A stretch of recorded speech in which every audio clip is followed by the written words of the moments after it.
Saya teruskan perbahasan saya, Tuan Tanjung Piai Bukit Gantang. Oleh itu, saya berharap kerajaan Barisan Nasional harus Tanjung Piai merealisasikan... ni Bukit Gantang ni nak bagi laluan tidak? Nak bagi jalan? Jangan. Belum bagi jalan lagi. Merealisasikan manifesto pilihan raya ke-13 dengan tersusun dan secepat mungkin untuk membuktikan bahawa kebajikan rakyat benar-benar menjadi keutamaan kerajaan. Jawablah dulu. Jawab nanti masa YB Shah Alam bahas. Inilah tempat untuk dibahas, untuk dijawab nanti kerajaan. Itu saya bukan menteri. Tapi itulah saya katakan, yang penting datang parlimen untuk bahas untuk kebaikan. Tapi bukan untuk kepuasan, untuk sendiri atau mengikut nafsu. Itu penting. Tuan yang dipertua, yang penting rakyat sudah bersuara dan menjalankan hak mereka yang sah. Tanjung Piai Bukit Gantang minta laluan. Rakyat telah memberi mandat kepada ahli-ahli yang berhormat sekalian untuk mewakili harapan, aspirasi belum dibagi dan laluan lagi. pertimbangan atau concern dengan ejennya mereka untuk 5 tahun akan datang. Oleh itu, jangan pula kita mengkhianat mandat yang diberikan dengan mengabui mata rakyat, menyebarkan fitnah dan menipuan untuk membangkitkan kemarahan rakyat dengan misinformation. Catatan.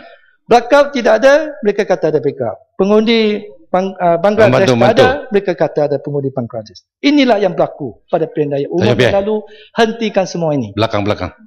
Tuan yang diputar nanti. Jadi pihak-pihak yang tidak puas hati dengan keputusan pilihan raya telah pun memfahamkan petisi pilihan raya menurut lunas undang-undang. Dan inilah yang sepatutnya dilakukan, bukan dengan menjalankan perbuatan yang mengganggu kestabilan negara. Tuan yang dipetul.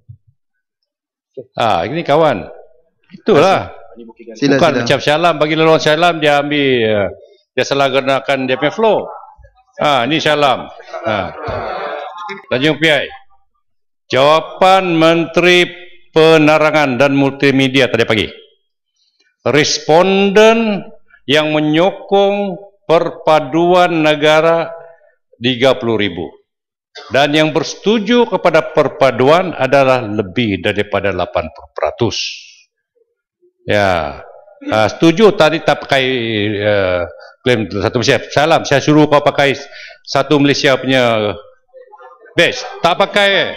Dia bilang dua Malaysia. Simpan nanti. Ini keputusan pilihan raya dipertikaikan, memperalatkan golongan-golongan muda supaya menghasut yang membencikan perpaduan negara. Ya, itu dia asal. Tidak setuju dengan keputusan pilihan raya Shah Alam, malulah Shah Alam. Tapi kalau menang di Selangor, tak suara pun. Ya, menang Pelajar Selangor. Tatan, ringkaskan. Ya, Kelantan menang, tak ada suara pun. Kalau hanya satu tujuan saja, cobaan untuk merampas kuasa di Putrajaya. Itu cobaan yang betul-betul, bukan main-main. Dia orang mau cuba, tapi gagal.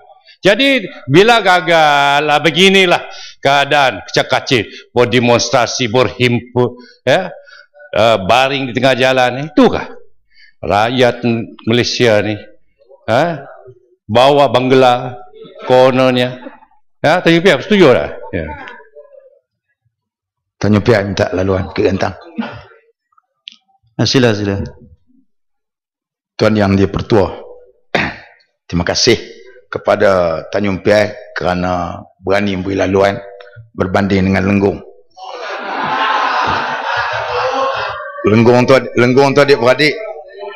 Dia malu pula sikit lah. Tadi Tanjung Piai menyebut tentang orang muda tolak BN kerana tak cukup makan ataupun kerana mereka berada dalam keadaan yang kesempitan hidup. Tapi pada pandangan saya ialah orang muda menolak BN ialah kerana mereka didedahkan dengan maklumat, bukan kerana soal mereka tak cukup makan. Yang kedua, soalan saya ialah Tenum tadi ada mengatakan dakwat kekal, tapi sedangkan akuan yang dibuat oleh Datuk Aziz, Tan Sri Aziz, dia mengatakan berduka di dalam kebenaran dalam tajuk sinar kerana atas isu berkenaan dengan dakwah kekal. Dakwah kekal yang tidak kekal. Yang ketiga ialah terdapat 5,467 nama yang dibuktikan dalam pertemuan dengan SPR. Sebab itu dah kita nak minta penjelasan daripada Tanjung Piai. Kerana tadi isunya ialah isu yang mengatakan yang berhormat, kami tipu. Itu pandangan dia bukan gantang, ringkaskan ya. Itu pandangan yang ringkas macam ni. Selalu duk tuduh mengatakan kenapa kami menang kalau SPR tipu. Kami menang 3 negeri saja pasal tipu. Kalau tak tipu 13 negeri kami menang. Sekian. Yang berhormat, Yang berhormat, tadi saya kata ubahlah. Ini kalilah. Rakyat di luar dah kata tak payahlah, cukuplah. Jadi tak payahlah pusing balik pusing sini, sama saja cakap begitu. Cukup babi. Terima kasih. Saya setuju, kita perlu bahas lebih kepada kemajuan negara, pembangunan negara, kemakmuran rakyat, kepentingan orang rakyat. Itu yang penting. Tapi yang itu dah berlalu lah. Ya, kalau politik dekat luar saja, bukan dekat parlimen. Jadi, Tuan Yang di-Pertua, apabila negara kita mengalami bencana alam seperti jelebu yang serius, barulah kita sedar betapa pentingnya kita memelihara alam sekitar. Jelebu yang menanda kebelakangan ini jika berlarutan dan kadar IPU-nya meningkat ke tahap yang membahayakan kesihatan IPU, maka merupakan ekonomi negara kita. Laporan menyatakan Malaysia kerugian RM9 bilion akibat jelebu. Saya ingin tahu berapakah kerugian sebenar yang ditanggung akibat fenomena jelebu ini. Selain dari itu, impak jelebu kepada kesihatan rakyat yang menjadi kebimbangan. Ibu bapa tidak pasti sama ada selamat atau tidak untuk menghantar anak-anak mereka ke sekolah. Oleh kerana tahap atau IPU yang diakibatkan oleh jelebu beralih mengikut tiupan angin. Kadar IPU mungkin sihat pada pagi hari dan akan menjadi pada tahap bahaya pada petang. Kementerian Sumber Asli dan Alam Sekitar harus memberi gambaran cuaca jelebu yang lebih tepat supaya ibu bapa kepada murid-murid sekolah yang paling mudah terdedah akibat jelebu dapat mengetahui sama ada mereka patut tinggal di rumah atau ke sekolah.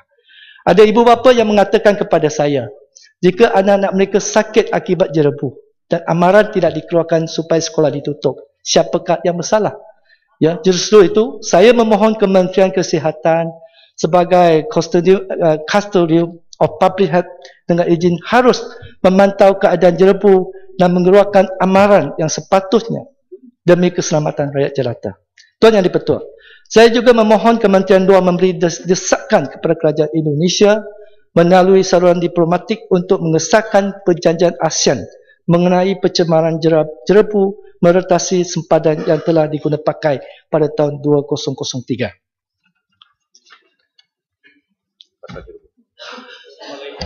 Terima kasih Tanjung Piai.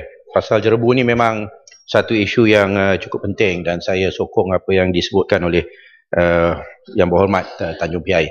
Hanya saya rasa kita kena tegaskan juga bahawa pihak-pihak yang bertanggungjawab ya ke atas pencemaran ini perlu juga kita kenal pasti, dan sekiranya ianya melibatkan syarikat-syarikat besar daripada Malaysia itu sendiri ya, sama ada Said Nabi ataupun yang sebagainya yang mempunyai ladang yang beratus-ratus ekar di Indonesia itu, maka kita harap bahawa pihak kerajaan akan bertindak tegas terhadap mereka dan menentukan bahawa perkara yang seperti ini tidak berulang lagi. Ini dah jadi satu fenomena yang berulang, Tuan Timbalan Speaker ya, di mana hampir tiap-tiap tahun ada saja yang masalah jelebu yang dihadapi, dan saya rasa sudah tiba masanya di mana syarikat-syarikat Malaysia menunjukkan contoh ya yang paling ke depan dalam soal pertanggungjawaban kepada alam sekitar dan kesihatan.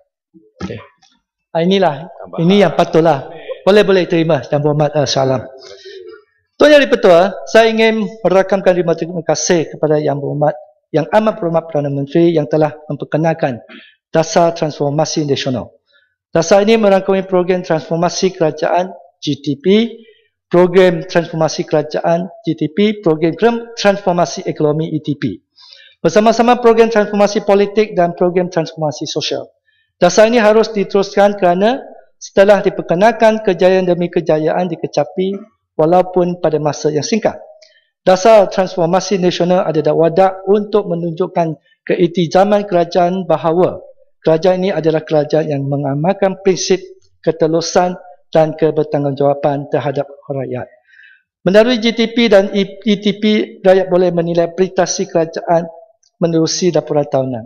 Saya mencadangkan pihak kerajaan seharusnya memberi penekanan yang lebih serius untuk memastikan program-program yang dijalankan oleh pelaksanaan dasar ini difahami oleh rakyat jelata. Terdapat kemungkinan besar dasar transformasi nasional yang telah pun membuahkan hasil ini tidak dihayati oleh rakyat keseluruhan atas sebab rakyat tidak dapat memahami dasar tersebut. Sukar bagi saya untuk menerangkan GTP dan ETP kepada orang kampung saya. Orang-orang di bandar pun tidak mendapat gambaran yang benar-benar jelas. Oleh itu, untuk kerajaan mengurus jangka kehendak rakyat atau manage the expectation of the rakyat, penjelasan yang lebih mudah mengenai GTP dan ETP harus diberikan. Kita mungkin ada statistik yang kita telah berjaya, akan tetapi kejayaan dasar ini akan menjadi sia-sia jika rakyat jelata tidak dapat merasai keberhasilan dan kejayaan dasar tersebut. Sekarang ini rakyat tidak nampak perubahan, tidak nampak kaitan statistik kejayaan yang dikatakan oleh kerajaan dengan kehidupan seharian dan peningkatan kualiti hidup mereka. Apa yang kita mahu ialah supaya statistik ini menjadi cermin kepada peningkatan taraf hidup rakyat yang dapat mereka benar-benar rasai. Inilah maklumat yang saya dapat dari akar umbi. Tuan Yang di-Pertua, masalah jenayah di negara ini adalah masalah yang menjadi kebimbangan rakyat jelata. Tuan Yang di-Pertua. Sila buka kata. Ya. Yang berhormat, Tanjung Piai membangkitkan soal dasar transformasi yang mengikut Yang Berhormat tidak berjaya difahami oleh rakyat. Apakah dasar ini dan juga konsep Satu Malaysia masih lagi relevan selepas daripada pilihan umum ke-13 ini? Apabila kita lihat ianya dengan jelas ditolak oleh rakyat kerana berdasarkan undi popular yang didapati oleh Barisan Nasional hanyalah sebanyak 47% berbanding dengan Pakatan Rakyat 51%. Dan dasar ini dan juga konsep Satu Malaysia ini pun kita lihat telah digagalkan sendiri oleh Perdana Menteri apabila menang saja, apabila membentuk saja kerajaan antara rimak ataupun kenyataan pertama Perdana Menteri itu adalah mempersoalkan tentang apakah ini tsunami China atau apalagi China mahu. So apakah ini sama dan selaras dengan yang Tanjung Piai maksudkan dalam ucapan seperti tadi? Yang Berhormat Bukit Katil, satu konsep Satu Malaysia ni kami deliver. Saya tak tahulah pandangan daripada sebelah. Bagi saya penting. Saya dah katakan negara kita adalah negara majmuk. Apa-apa perancangan, apa-apa pembangunan, kita tak kira siapa latar belakang, tak kira siapa, tak kira latar belakang, tak kira agama, tak kira bangsa. Penting bangsa Malaysia. Jadi saya rasa bersama-samalah kita mesti mengambil berganding bahu. Baik di sebelah sini, baik di sebelah sana. Yang penting, tadi saya katakan, saya tekankan, yang penting ialah negara, kemajuan negara dan pembangunan negara. Jadi jangan mempersoalkan, itu pandangan Yang Berhormat. Bagi saya deliver, tanpa itu kita teruskan supaya memajukan negara kita. Jadi tuan Yang di-Pertua, masalah jenayah di negara ini adalah masalah yang menjadi kebimbangan rakyat jelata. Hari demi hari kita dapat membaca di daerah apa dan juga media sosial bahawa terdapat jenayah di tempat orang awam termasuk di kedai-kedai makan, tidak kira siang atau malam. Ini telah memberi kesan yang negatif kepada persepsi keselamatan rakyat jelata. Rakyat difahamkan pihak polis di Raja Malaysia sedang berusaha dengan gigil untuk memastikan kadar jenayah di negara ini terkawal. Menurut statistik PDRM, melalui program Omnipresent, 40% jenayah jalanan dapat dikurangkan dan 20% kes tangkapan dihadapkan ke muka pengadilan. Semua statistik ini menunjukkan bahawa pihak PDRM Tanjung Piai, Kuala Nerus bangun. Nak bagi laluan tak? Kuala Nerus. Terus Sila. Yang Dipertua, adakah Tanjung Piai bersetuju kalau kita katakan bahawa kadar jenayah semakin meningkat seperti kita lihat dalam diri akhbar, menunjukkan bahawa pertamanya kerajaan masih lagi lemah ataupun mungkin bahasa lebih keras sikit gagal dalam mengendalikan sistem pendidikan di Malaysia. Itu yang pertama. Yang kedua, dalam memanfaatkan media-media yang dimiliki oleh kerajaan bagi membina masyarakat yang lebih sedar tentang jenayah yang kita katakan tadi. Yang kedua, adakah Tanjung Piai bersetuju kalau saya katakan bahawa undang-undang yang sedia ada pada hari ini gagal untuk menguruskan ataupun mengekang jenayah-jenayah berat seperti mencuri, merompak dan juga membunuh. Terima kasih. Terima kasih Yang Berhormat. Saya pandangan ginilah, kalau kita kurangkan perhimpunan haram, mungkin kita boleh kurangkan kadar jenayah. Ikhlas. Yang lain-lain Yang Berhormat, Yang Berhormat, Tanjung Piai, saya dah lama berdiri. Saya dah lama berdiri. Orang lain dia kamu bagi, saya kamu tak bagi. Kota Raja. Saya fair. Mencela, kapan nak mencela? Semua serta ini menunjukkan bahawa pihak PDRM berusaha untuk memastikan negara ini lebih selamat. Akan tetapi terdapat banyak pihak yang mencabah kesahihan statistik yang telah diberikan oleh PDRM kerana masyarakat di luar sana masih percaya bahawa jenayah amat meluas. Kerajaan harus menengahi keadaan ini supaya rakyat akan berasa lebih selamat dan memastikan setiap saluran yang ada, sama ada dari segi tenaga kerja atau kelengkapan adalah mencukupi untuk pihak PDRM melakukan tugas mereka dengan baik. Hakikatnya, rakyat tidak merasai dan percaya kadar jenayah telah turun dan ini telah dibuktikan apabila kedudukan Malaysia dalam Global Peace Index telah susul. Saya ingin tahu bagaimana kerajaan dapat meyakinkan rakyat yang kadar jenayah telah turun. Jika rakyat tidak yakin, bagaimana Prabowo luar akan yakin dengan negara kita selamat? Tanya Piai Sengatani. Kelak ini semestinya meruntuhkan keyakinan Prabowo untuk datang ke negara kita. Saya mohon kerajaan beri penjelasan yang sewajarnya. Sila. Terima kasih Tuan Speaker. Tanjung Piai sedar tidak sedar bahawa banyak NGO khususnya NGO yang melihat tentang pelibatan anak-anak India yang khususnya daripada remaja yang makin hari makin banyak terlibat dalam gangsterisme. Banyak NGO menyuarakan bahawa ada sesuatu program khusus mesti dilaksanakan bagi menyelesaikan masalah ini. Itu yang pertama. Yang kedua juga, banyak NGO Melayu yang rasa bimbang di mana anak-anak remaja Melayu yang terlibat dalam jenayah-jenayah kecil dan dadah di kawasan-kawasan luar bandar, khususnya di Fedah.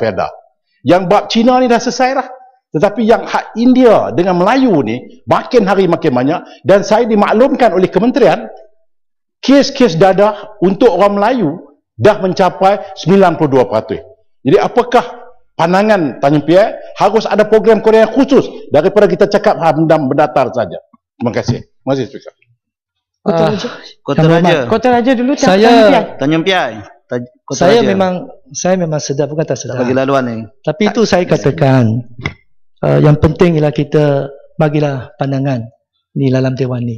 Hari ini begitulah, nanti tiba giliran Yang Berhormat, bagilah pandangan apakah program yang sesuai, maka dipertimbangkan oleh kerajaan. Saya rasa bagus. Saya terima pandangan sedemikian. Tuan Yang Di-Pertua, soalan keselamatan masyarakat dan komuniti setempat tidak harus nanti digalas oleh PDRM saja. Masyarakat dan komuniti setempat harus mengganding tenaga dan usaha bersama pihak polis untuk memastikan kawasan mereka selamat dan tidak menjadi prospek bagi penjenayah melakukan jenayah. Dalam buku Beyond Policing, The Strategic Shift, kerjasama orang awam dan polis diutarakan sebagai satu senjata yang paling berkesan untuk memerangi jenayah. Keperluan untuk menjadikan community policing sebagai cara hidup di mana polis melihat diri mereka sebagai rakan kongsi kepada rakyat. Sekiranya kerjasama polis dan awam dapat dibentuk pada peringkat akar umbi, ia akan meneguhkan sistem pengawasan dan akan menjadi penghalang kepada kegiatan jenayah. Justru kerajaan melalui Kementerian Dalam Negeri harus mengambil inisiatif bagi menggalakkan lagi kerjasama polis awam melalui pelbagai saluran dan rangkaian yang berteraskan akar umbi. Walaupun banyak program telah pun diadakan, tetapi keberkesanan program-program tersebut tidak dapat dilihat secara menyeluruh. Itu yang dipetua. Peranan masyarakat dalam memerangi jenayah tidak boleh dikecilkan. Teori teknologi broken window atau teori tingkat pecah menyatakan bahawa mengekalkan dan memantau persekitaran bandar supaya teratur boleh menghentikan vandalisme, melanjutkan dan peningkatan ke dalam jenayah yang lebih serius.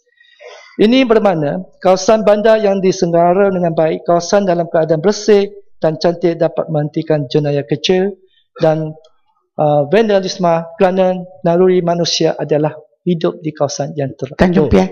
Terima kasih. Terima kasih Tuan Yang Dipertua. Tanjung Piai telah menyentuh tadi, Yang Berhormat menyentuh tentang keselamatan terutama di bandar. Saya sebenarnya awal tadi nak balik kepada persepsi indeks kejenayah ini. Pertama saya nak sebut bahawa ialah persepsi, tapi sebenarnya tahukah Tanjung Piai bahawa ramai di antara rakyat kita tidak melaporkan kejadian jenayah kepada pihak polis kerana mereka mengatakan pihak polis tidak boleh menyelesaikan masalah mereka. Pertama. Kedua, bila sebut tentang peningkatan jenayah, ini bukan mengenai persepsi, ia benar-benar berlaku.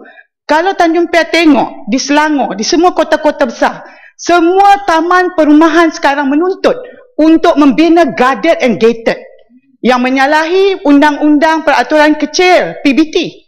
Dan ini berlaku. Ini menunjukkan ia bukan persepsi. Ia adalah realiti. Jadi bagaimana Tanjung Piai? Saya fikir jumlah polis sebenarnya tidak mencukupi untuk menangani jenayah. Sebaliknya, polis dihalakan atau ditujukan kepada aktiviti-aktiviti lain yang kita kira tidak membahayakan atau tidak meningkatkan insiden jenayah. Okey, Yang Berhormat. Itu pandangan Yang Berhormat lah, saya faham. Ya, tak perlu saja. Oleh itu, untuk membantu menangani jenayah, masyarakat harus meneruskan